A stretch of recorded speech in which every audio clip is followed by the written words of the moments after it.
Number 12. Grocery items that look cheap but actually cost you more. Some of the cheapest looking foods in the grocery store are the ones that can quietly cost you the most. This little rice cup looks inexpensive. That bagged salad looks like a bargain. And those tiny snack packs feel harmless because each one only costs a little. But shelf price can fool you. Sometimes the package is tiny. Sometimes half the food gets thrown away.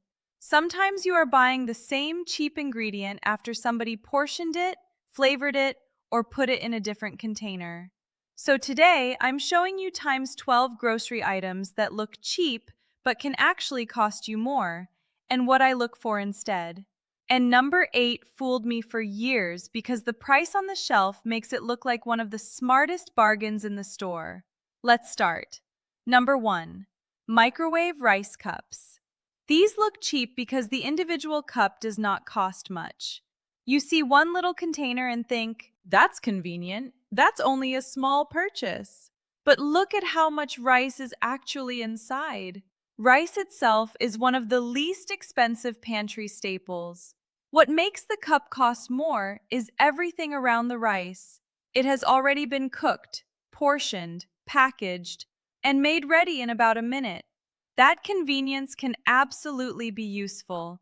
But if you eat rice regularly, buying the cups every week can mean paying much more for something you can batch cook yourself. What I prefer is simple. Cook more rice than you need, serve part tonight, cool and store the extra properly. Then use it tomorrow for fried rice, rice bowls, soup, or another side dish. Now, one cooking session covers 2 meals. And if you know you have an unusually busy week coming, keep 1 or 2 convenience cups for emergencies. The mistake is not buying convenience. The mistake is paying convenience prices every single time when you do not need to. Number 2. Small boxes of cereal. Cereal is one of those products that can look inexpensive because the box itself is not huge. But then you open it, and there is a bag inside. And somehow that bag looks much smaller than the box suggested. Then 2 or 3 people eat breakfast, and suddenly half the cereal is gone. This is where I started comparing cost per serving instead of cost per box. And I also started comparing cereal with other breakfast staples: oats, eggs, toast, yogurt, homemade breakfast combinations. I am not saying cereal is bad. If your family loves it and actually eats it, fine. But I stopped assuming that a relatively low shelf price automatically meant a cheap breakfast. A food can look inexpensive and still disappear very quickly.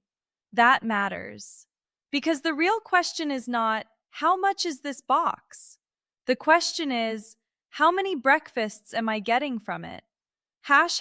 Number 3. Individual yogurt cups. This is another one that seems harmless. One little yogurt cup does not feel expensive. But then you buy 6, or 8, or 12. Now compare that with one larger tub. The smaller cups are giving you something useful: portioning, flavoring, convenience. But if everyone in your house eats yogurt regularly, you may be paying for those same 3 things over and over. I usually prefer plain yogurt in a larger container. Then I can add fruit, honey, jam, cinnamon, oats, or peanut butter. And the same yogurt can also work in savory dishes, sauces, dips, marinades, on baked potatoes, sometimes instead of sour cream. That is one of my favorite grocery tests. How many jobs can this food do? A flavored single-serve yogurt does one job very well. A large tub of plain yogurt can do 5. And the next item is where waste starts becoming a much bigger part of the calculation. Number 4. Bagged salad kits. Bagged salad kits are dangerous to my grocery budget for one simple reason. They make me optimistic. I see that beautiful bag in the store, fresh greens, toppings, dressing, everything ready. And I think I am absolutely eating this on Tuesday. Then Tuesday gets busy, Wednesday gets worse, and Thursday I open the refrigerator and the bag looks tired. By Friday, I am negotiating with lettuce. And once food goes in the trash, it does not matter how cheap it looked on the shelf. You paid for all of it. You ate part of it. You threw away the rest. That is why I often choose sturdier vegetables now. Cabbage, carrots, frozen vegetables, whole romaine if I know we will finish it. Foods that give me more time. That does not mean bagged salad kits are always a bad buy. If buying one means you actually eat vegetables tonight, that has value. But do not judge the bargain while it is sitting perfectly fresh under supermarket lights. Judge it 3 days later in your refrigerator. Number 5. Tiny snack packs. This is where the word cheap gets really sneaky. A little bag of crackers, a tiny cookie pack, a cheese and cracker tray, pretzels, nuts, small lunchbox snacks. Each package may seem affordable on its own, but you are buying very small amounts of food, and you are paying somebody to divide the larger product into individual servings. Now, I understand why people buy these. They are convenient. They fit in lunchboxes. Kids can grab them. You know exactly what you are getting. But when I have the time, I buy the larger package and make smaller portions at home. Crackers in a reusable container, cheese from a block, fruit, popcorn, nuts, whatever we actually eat. And this is important. I am not trying to eliminate every useful shortcut. I am trying to identify the shortcuts I am paying for without even noticing. Because the next category is where the shelf price can mislead you in a completely different way. It is not about packaging. It is about what happens when you cook it. Number 6. The cheapest ground meat. A package of ground meat can look like a great bargain because its price per pound is lower. But not all ground meat behaves the same way in the pan. Some has more fat. That may be exactly what you want for a particular recipe. But it can also mean that after cooking and draining, you end up with less finished meat than you expected. So now I do not look only at the sticker. I think about what I am making. For burgers, a higher fat option may be desirable. For a dish where I know I will drain a lot away, another option might make more sense. And sometimes the smartest move is not changing the meat at all. It is stretching it. Add beans to chili, lentils to tomato sauce, vegetables to tacos, rice to stuffed peppers. Now the meat provides flavor and protein without carrying the entire meal. That is often a better budget strategy than obsessing over a small difference in shelf price. Number 7. Cheap paper towels. This one is not technically food, but it absolutely lives inside the grocery budget. A very inexpensive roll of paper towels can look like a bargain until you notice how many sheets you are using. One sheet tears, so you grab another, then another.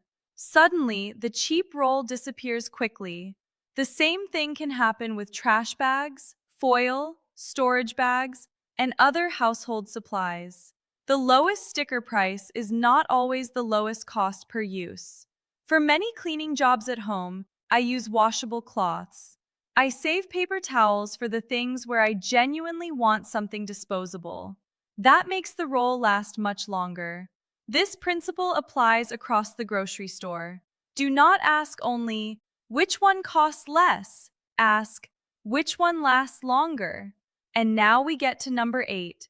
This one fooled me for years because it looks like one of the safest bargains you can buy. Number 8. Food bought only because it is on sale. A sale is not savings if the food ends up in the trash. That took me longer than I would like to admit. I would see something marked down and think, I should buy two. Why? Because it was cheaper. Not because I needed to.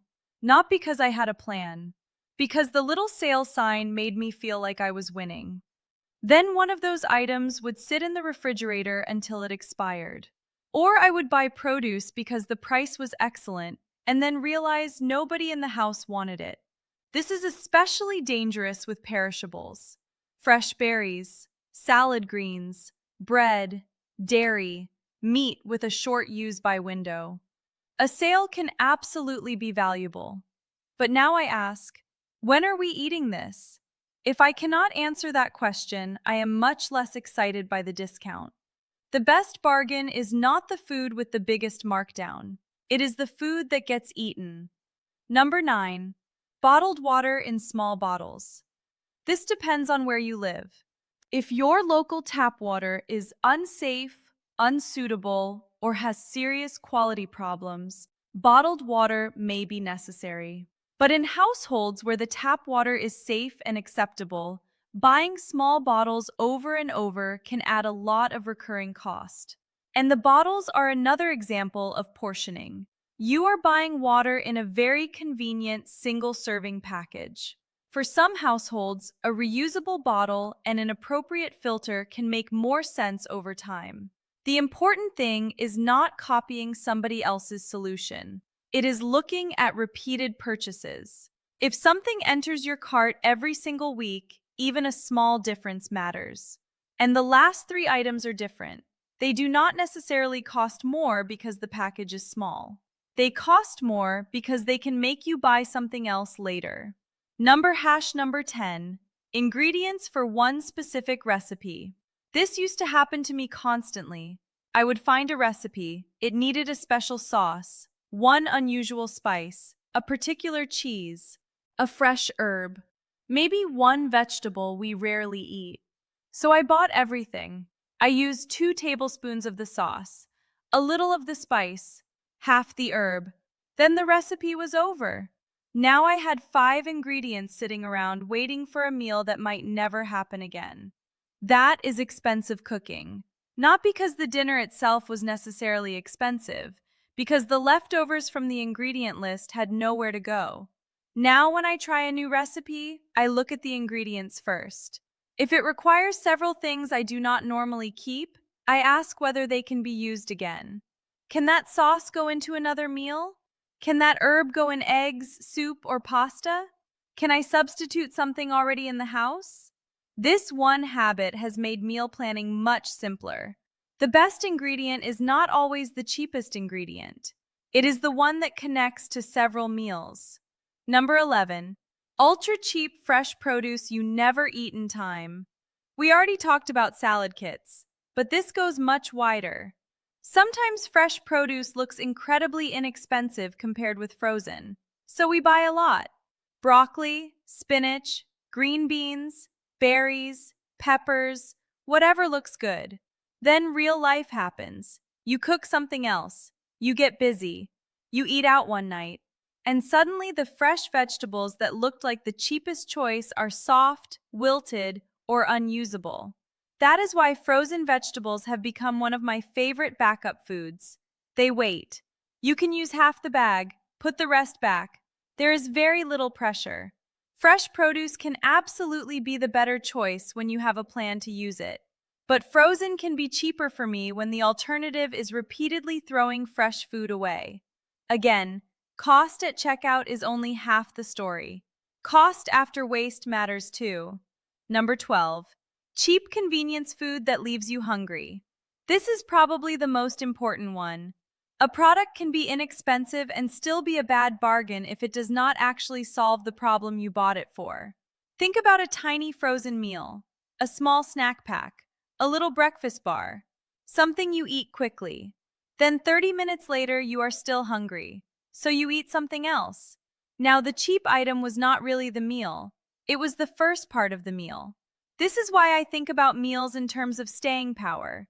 Can I combine something inexpensive with protein, fiber, vegetables, or another filling ingredient?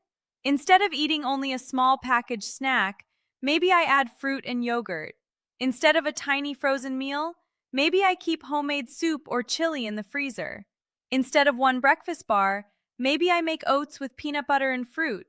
The goal is not to make every meal enormous. The goal is for the food to actually do the job. Because cheap food that immediately sends you looking for more food is not as cheap as it looked. And that is the bigger lesson behind all 12 items. A grocery store gives you a shelf price, but shelf price is only the beginning. You also have to think about how much food is actually inside, how many servings you get, how much gets wasted, how much work somebody already did for you, whether the food can work in more than one meal, and whether it actually solves the reason you bought it. That is how something that looks cheap can quietly become expensive. Now, I do not want you leaving this video thinking every convenience food is bad. That would be ridiculous. Time has value. Energy has value. If pre-cut vegetables help you cook dinner instead of ordering takeout, buy them. If microwave rice saves you on an exhausting night, use it. If snack packs make school mornings easier, that may be worth the extra cost. The goal is not to remove convenience. The goal is to choose your convenience instead of buying it automatically. Here is what I would do this week. Take your last grocery receipt. Find 3 things that looked inexpensive when you bought them. Then ask 3 questions. Did we finish it? Did it actually solve a problem? Would a larger, simpler, or longer-lasting version have worked better? That is it. Do not change 20 things. Start with 3. Maybe you stop buying salad you repeatedly throw away and keep frozen vegetables instead. Maybe you stop buying tiny snack bags and portion a larger bag yourself. Maybe you stop buying 6 rice cups and cook 1 large batch. Those are small changes. But small weekly purchases become large yearly habits. And once you start doing this, something interesting happens. You stop asking, "What is cheapest?" and start asking, "What gives me the most useful food for the money?" That is a much better question. Tell me in the comments, what grocery item always looks cheap but somehow costs you more in the end? And what convenience item will you keep buying because for you, it is absolutely worth it? I want to hear both. And if you found this useful, subscribe. Next, I want to show you times 10 foods I always keep at home, specifically to stop myself from ordering takeout on busy nights.